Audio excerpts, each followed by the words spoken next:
Welcome back, Design Junkies, to Mechanical Engineering Made Simple. If the podcast brings you value, help support the show with a like, a follow, or leave a comment below. Today, we're diving into an explainer on literally the biggest headache every single person in this field has felt at least once. We're talking about bridging that agonizing, super frustrating gap between theoretical design and actual physical manufacturing. I mean, we've all been there, right? You design something absolutely beautiful on your screen, only to have the shop floor look at you and say, yeah, no way, we can actually make this.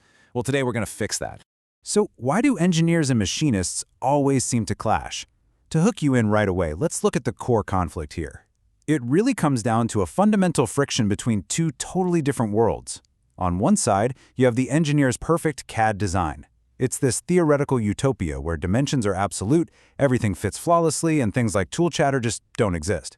But on the flip side, you have the physical, gritty reality of the machinist's world. Tools wear down, materials expand when they get hot, and machines vibrate. Understanding this exact friction is your very first step in overcoming it. Because of this, a designer must intimately know the limitations of factory machinery. Take a look at this heavy-duty equipment. If you don't understand the bend radii constraints of a massive press brake, or the tooling access required for a CNC mill, you are setting your project up for immediate failure.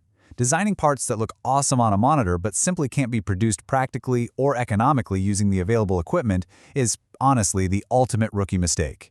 You absolutely have to design for the machines that will actually be building your product. Which brings us to a really painful question. Why do seemingly brilliant R&D prototypes often hit a massive brick wall when it's time to actually scale them up to production? I mean, a prototype might work flawlessly on the lab bench, but taking that and transitioning it to mass manufacturing, that is a completely different beast entirely. Let's look at a real-world cautionary tale. Early in their development of the pager, Motorola created what was essentially a kludgy prototype. Now, this was meant strictly for market learning, just testing the waters, but it was plagued with issues. It was a low-frequency system requiring extensive, super fragile wiring that frequently just got cut. There was a ton of interference, and the units themselves were so brittle that they usually broke if someone simply dropped them. And to make matters worse, they had split responsibilities during the transition phase. Manufacturing actually remained stuck in R&D for years just trying to work out the process. This proves exactly what happens when manufacturability isn't considered early on in the game. What we run into here is the classic catch-22 of predictability. The hard truth, you can never hope to fully prove out a technology under all operating conditions before you transfer it to product development. And by the exact same token, engineers simply can't predict every single real-world operating condition in advance. Because of this, true stability only really happens after integration. We call this the true transfer point. It's that magic moment when initial customer usage data finally meets the scaled production reality. Okay, let's dive into Section 1, Mastering Dimensioning and Tolerances. To solve these manufacturing headaches, we really need to master the language of the shop floor. And that means using precise, intentional tolerancing. It is the only way to communicate your design's actual functional limits to the people cutting the metal. First, we got to understand how to define our limits. A bilateral tolerance means variation is permitted in both the positive and negative directions from the basic dimension. A unilateral tolerance, on the other hand, permits variation in only one direction. So here's a golden rule of thumb for your workbench. You must apply your tolerances to show permissible variation in the least critical direction. For example, if a pin absolutely cannot exceed 3 inches to fit into a hole, you use a unilateral tolerance allowing it to only go under that size, never ever over. Now let's look at how we actually stack those dimensions on a drawing, because this is where so many designs go completely off the rails. We have chain dimensioning versus baseline dimensioning. The hard truth here is that chain dimensioning, where you just string dimensions end to end, causes maximum tolerance accumulation. The errors literally stack up with every single feature. Baseline dimensioning, however, drastically reduces this error accumulation because every single feature is referenced back to a single common origin point. Always baseline your critical features.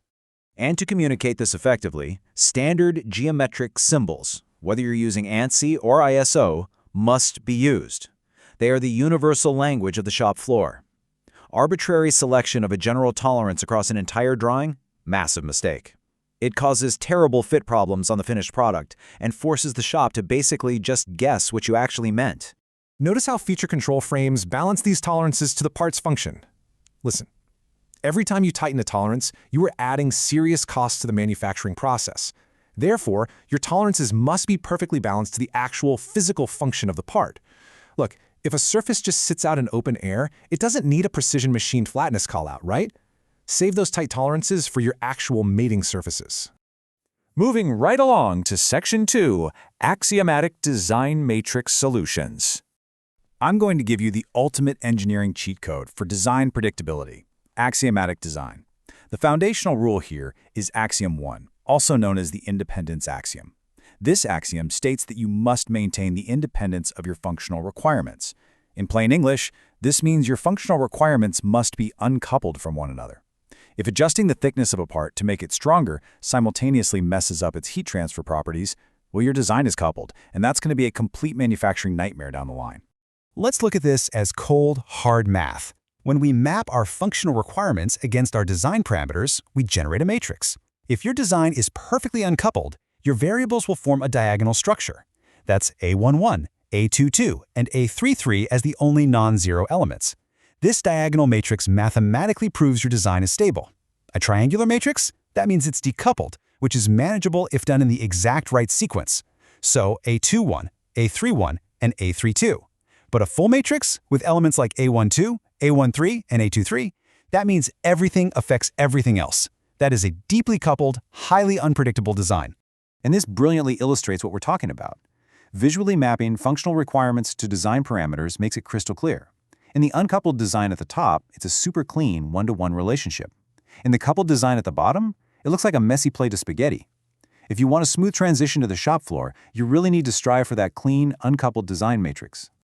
All right, finally, Section 3, Top Manufacturing Questions Answered. Let's transition to our final segment today and address the most popular questions engineers are asking online about this critical transition from digital design to physical product. We're going to rapid fire through these factual answers so you have exactly what you need. First up, should manufacturing processes be complex to show innovation? Absolutely not. Keep your manufacturing processes as simple as humanly possible. Complexity just adds time and cost. Second, do tight margins improve reliability? No.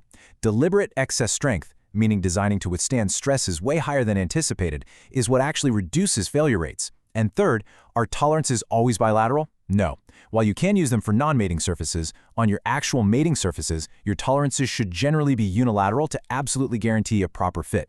Trust me, simplicity and strategic excess strength will save your budgets every single time. Remember, design junkies master the critical few, or the trivial many will master you. If you're leaving this episode with something you didn't arrive with, drop a comment. Takes you a few seconds, but it tells me this workbench is worth keeping open.